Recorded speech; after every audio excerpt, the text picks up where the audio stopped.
Hello YouTube friends, welcome to the Red Parrot channel. I am your host, Mary Ellen. This is a demonstration episode. I do these very, very rarely. And I think this is an important demonstration about how to use a quilting ruler. So let us do some preamble. So this is not all my quilting rulers because anything worth doing is worth overdoing. And we need some kind of base so that you can see. There we are, that's much better. So, some information about a quilting ruler. Quilting ruler is made to create parallel lines or angular lines in a very specific way for fabric. So, quilter. This is a smaller ruler that is going to hash off every 1/8 of an inch both ways, and then you have these squares which are inches. So this is a 4x4. This is a longer one. This is 18x3 and has the same kind of every 1/8 inch gridding pattern. And this is the one that I use most frequently, which doesn't have the 1/8 of an inch gridded, but it is available. You can sort of see that's a 1/4 inch, and then you can see the hash marks in between. So let's play with a piece of fabric. So let's say you are doing some quilting. And again, I'm going to start with the quilting and then transfer into the paper. So rotary cutter, they don't use the straight cutter because that's just going to mash the fabric. They need something that rolls. And so this is for fabric, this is for paper, and has the same kind of function. So let's say we want to get rid of this line here. So we want to just have some pure fabric. We could take fabric scissors and go cut, cut, cut, cut, cut, cut, cut. And we generally know that the cutting is not going to be as smooth as having this guideline and a rotary cutter, and then you'll have a clean line. So essentially what you do is you can line up the edge of the ruler, to the edge of that sort of line, get it as straight as possible, and then, oops, my blade isn't sharp. Do as I say, not as I do. Oh, come on, here we are. And then you have a very straight line. Key now is that this edge is now perfectly straight, because you have used this guide line to it. So now let's say we want to get some of this trim off. You want to have something longer, but you want to get rid of some of this curve edge. So then what you do, because you have an edge now that is lined up, you can line up the edge of the fabric with one of the lines. Easy peasy lemon squeezy. And you can do it this way. And let's say we're going to take that off. Oh. And now you have a right angle and you have another straight edge.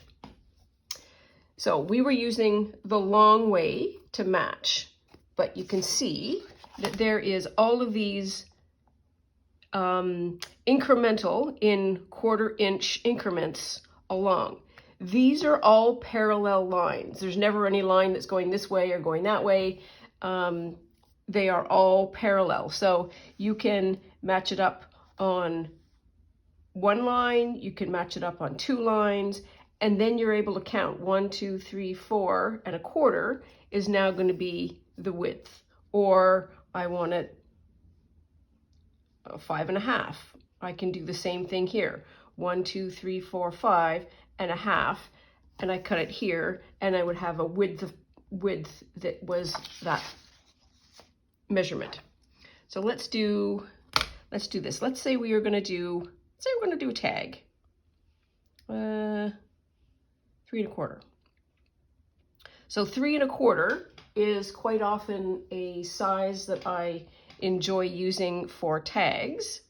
And I know this line and I know this line are 90 degrees, straight line, and I want 3 1/2 or 3 1/4 from here. So I go and I match 1, 2, 3 1/4, and I can do that, but that's not going to be a straight line. I need to line up the line, the 3 1/4 line, so that it is square, and then I can also square up the bottom. And then I make the cut. Oops. Come on. There we are. And now I have a 3 1/4 square piece of fabric. And let's just check to make sure this edge is on the square. And the way to do that is, again, just we have 3 edges now, 1, 2, 3, that are 90 degrees to each other. So this is becoming a perfect rectangle. And all I need to do is line it up with either the bottom or the top, and then have a look. And I don't know if you can see that. So let's do this, just so you can see. And I will make the cut outside of the paper. So it's kind of good, but there's a little bit of a mess, and let's just do it for grins and giggles. So I've lined everything up.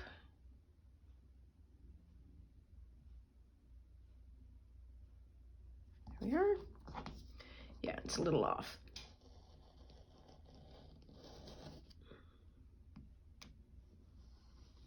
There we are. You're going to come off? Yes, you are. Okay. And you can see that there is a certain amount of the 2 ends are not the same width. And so now we have a very square rectangle piece of fabric that we're using only with this ruler to create this shape, but it's quite accurate. This OmniGrid, they have AccuQuilt, and it is the reason why they have a marketing that is about accuracy is because quilters really, really care about sharp angles. The other thing that's on this ruler is these 3 points here. This says 60, 45, and 30. Those are proper angles. So this is a 45-degree angle, this is a 60-degree angle, and that's a 30-degree angle. And it's the same kind of thing that you line up the line to a straight edge, you do that, and then that's a 30-degree angle. So that's about how to be able to do those angles. Again, quilters really, really care about the straight and accurate angling and lines. So let us put this away because we have demonstrated what a quilter does with this. Let's get that out of the way. That's kind of cute. I like that.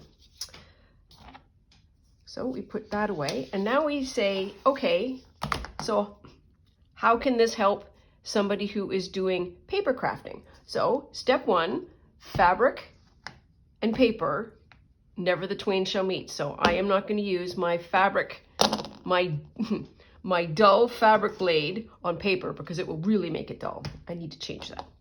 Back to paper. We're familiar with this. So let's say I have this raggedy piece of paper and it's like, you know what? I want to do some things with it. I maybe you know what? Maybe I want to make a backing tag for this. And I want it a little bit bigger. I want it sort of a little bit bigger.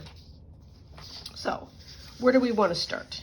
So this paper has got some things to it. It already has the 90-degree angle. It has a straight edge here, but there's a dent out here, and this is no longer a straight line.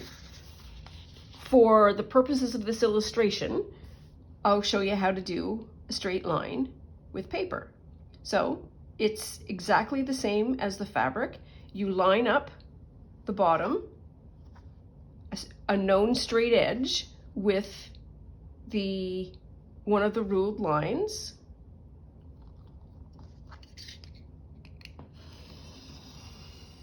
Off we go. And we now have a straight edge.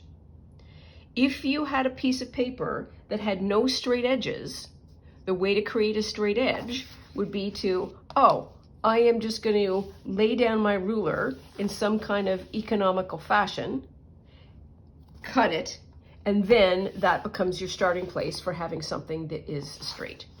So we've got something straight now. What's our distance here? A quarter, a half? A half would be fine. So we've decided this is 3 1/4. And now I'm going to say, okay, I want something that is 3 1/2. So 1, 2, 3 1/2 inch. I line it up to the straight edge.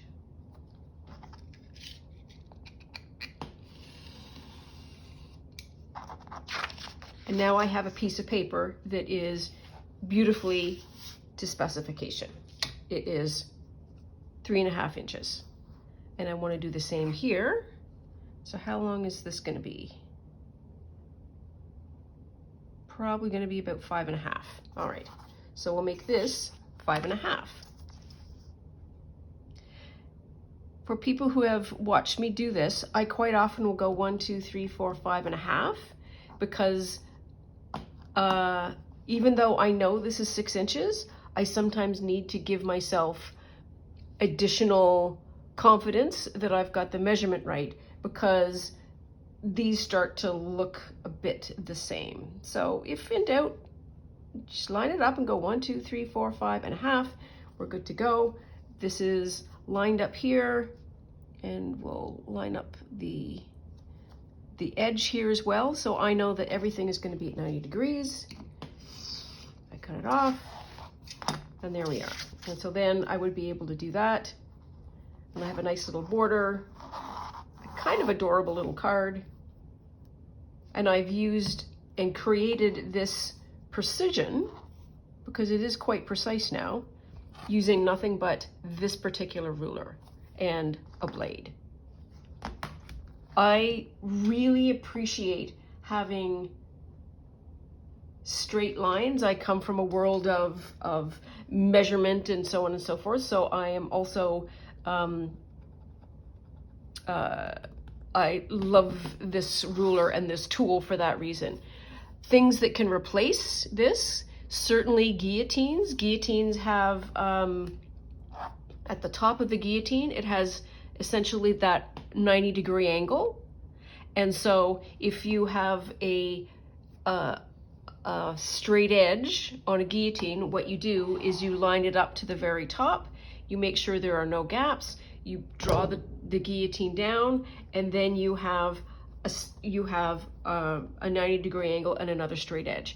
And it also has the measurements off the top. So you want to have something that's 2 inches long. You will then say, okay, there's the edge. I push in 2 inches, chop it, and what you get is the result. So it's the same kind of result using a different tool. I like this tool because it's not a guillotine. I am always putting it in, taking it out, putting it in, taking it out. And if I had a guillotine, even a small one, it would kind of make me crazy. And I am also coming at paper from a fabric background, and I am very familiar with using this to manipulate the size of fabric. So I hope that helps. Drop any questions you have below.